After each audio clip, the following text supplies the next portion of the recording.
Hello guys, ආයුබෝවන් කියලා පිළිගන්නවා සියලු දෙනාම ද සීමෝ මගේ YouTube channel එකකින් ගෙන අලුත් වීඩියෝ එකට. ඉතින් අද වීඩියෝ එක ඔයාලා සියලු දෙනාටම ඉතා වැදගත් වීඩියෝ එකක් වෙයි කියලා හිතනවා. ඉතින් channel එක subscribe කරගෙනම අපි යමු වීඩියෝ එකට. ඉතින් guys මුලින්ම මතක් කරන්නම් මේ වීඩියෝ එක බලන ඔයා අනිවාර්යෙන් වීඩියෝ එකට like එකක් දාන්න නම් අමතක කරන්න එපා. ඒ වගේම වීඩියෝ එක skip කරන්න නැතුව බලන්නත් කියලා ආරට මතක් කරනවා.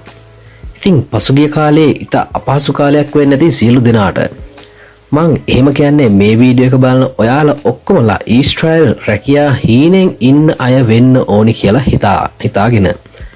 ඉතින් පසුගිය කාලේ අපේ රටට අලුතින් ඊශ්‍රායල් වේකන්සි ලැබුණේ නැහැ ඊශ්‍රායලෙන්. කවුරුත් බලාගෙන ඉදියා වෙබ්සයිට් එකේ අලුතින් රැකියා අප්ඩේට් වෙනකම්. නමුත් කිසිම අප්ඩේට් එකක් උනේ නම් නැහැ. නමුත් කිසිම දෙයකට අපි ඉක්මන් වෙන්න වගේම කලබල වෙන්න ඕනි නැහැ. ඉවසගෙන බලන් ඉන්න ඕනි වෙලාව එනකම්. හැබැයි පසුගිය කාලේ රජයෙන් ඊශ්‍රායල් යවන වැඩපිළිවෙලේ වේකන්සි ලැබුණේ නැති වුණත් ප්‍රයිවට් ආයතන හරහා නම් ඕනි තරම් වේකන්සි තිබුණා. නමුත් විශාල මුදලක් ඔවුන් අද වන විටත් අය කරනවා. ඉතින් ඒ මොන දේ වුණත් කලින් ඊශ්‍රායල් රැකියාව සඳහා ආයුධම් කරපු සහ ඉන්ටර්විව් පාස් වුණු අයගෙන් බහුතරයකටම පසුගිය කාලේ මම් පෙත විවර වුණා වගේම ඔවුන් බහුතරයක් විවිධ රැකියා සඳහා ඊශ්‍රායලයේ සඳහා පිටත් වුණා. ඉතින් ඔන්න ඔයාලට කියන්න සුබ ආරංචියක් තියෙනවා. ඊශ්‍රායලයේ හෝටල් ගෘහපාලන සහ පවිත්‍රතා ශ්‍රේෂ්ඨ රැකියා අපේක්ෂික අයවලුන් හට රැකියාවන් සඳහා ඇඳුම් කිරීමට මම් පෙත විවර වෙන්නයි හදන්නේ. දැනටමත් ඒ සඳහා සියලු කටයුතු සූදානම් වෙමින් පවතින බවයි ආරංචි වෙන්නේ. ඉතින් මේ ශේෂ්ත්‍රයේ රැකියා දොරටු විවර වෙන්නේ මේ මාස 6 වෙනි දින තමයි ආරංචිය. ඒ වගේම මතක් කරන්න ඕනි ප්‍රධානම කාරණයක් තමයි පළමු 2000ට විතරයි අයදුම් කිරීමේ හැකියාව පවතින්නේ.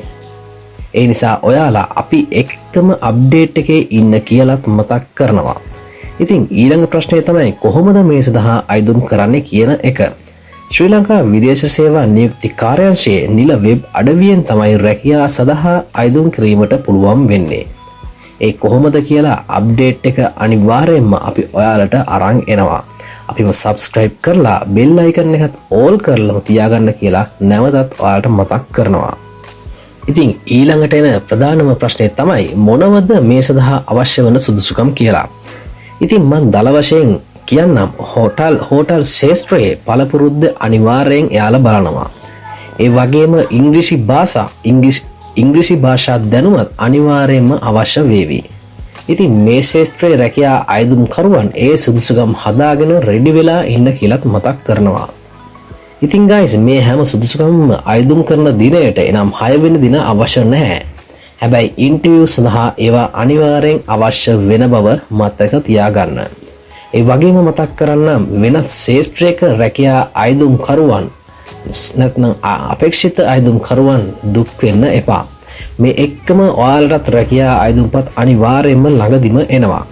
අපිත් එක්ක හැමෝම අප්ඩේට් එකේ ඉන්න කියලා මතක් කරන ගමන් ගිහින් වෙන්නම් ඔයාලට බුදු සරණයි.